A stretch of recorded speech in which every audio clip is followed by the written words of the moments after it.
It's Debatable with Mark Gray here on MLBBro.com. Welcome to Debatable, boys and girls. We'll debate and deliberate and pontificate on all things black baseball related with my boy. You know, everybody in radio got a nickname now. So Manny Brown, devout Mets apologist. Man-Ram, how are you?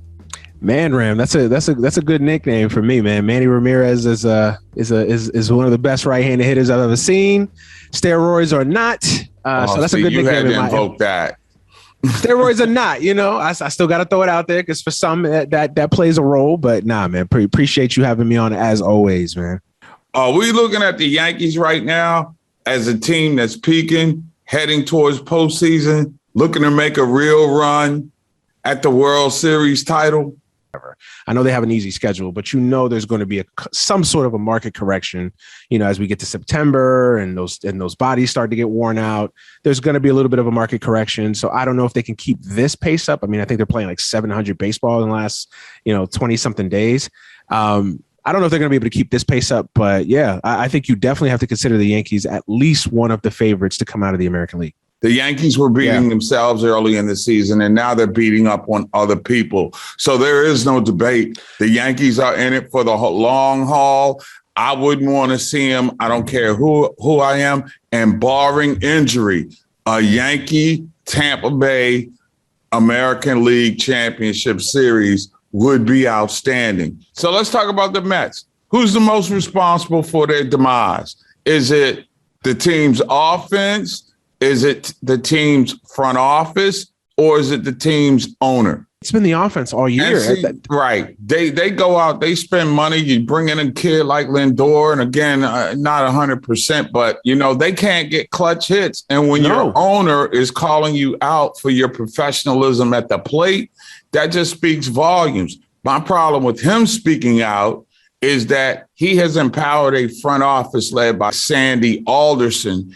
You want to talk about somebody that's swinging and missing? It's been Sandy Alderson and his underlings right now with the spreadsheets and the analytics that aren't getting it in. So to me, it is by far the front office. The players haven't delivered, but when you buy bad groceries, you make a bad stew.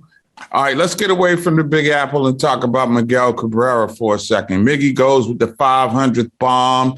He has certainly distinguished himself and put himself certainly in the conversation, at the very least, of Hall of Famer, depending on how you want to look at him as a designated hitter.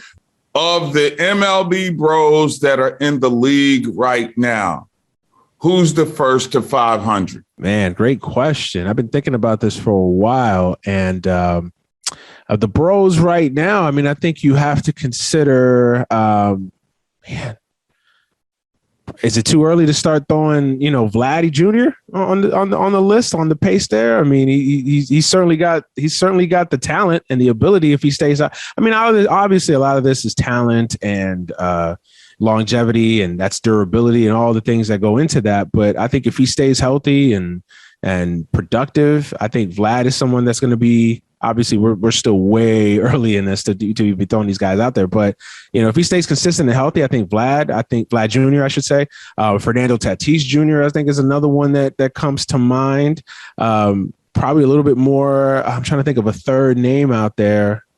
Let me help you out, my friend. And I'm going to have 100% African-American brother over here. Okay. And I'm going to go Aaron Judge. I just like the fact that he's playing in Yankee Stadium. There's that short porch down the right field line. I mean, we've seen him hit massive home runs like Jose Canseco would hit out in Oakland. I mean, barring significant injury, man, to me, the next 500 home run bro is Aaron Judge. I haven't seen anything amongst this caliber player. I'd have Giancarlo Stanton, but you never know how many games he's going to play in any given season. Same thing for Judge, though. To be fair, same thing for Judge too. He's got to stay healthy. But listen. I'm mad at myself that I didn't even come up with Aaron Judge. But yeah, Aaron Judge is a good one. Obviously, that would be probably number one on anybody's list right now if you're talking about MLB bros.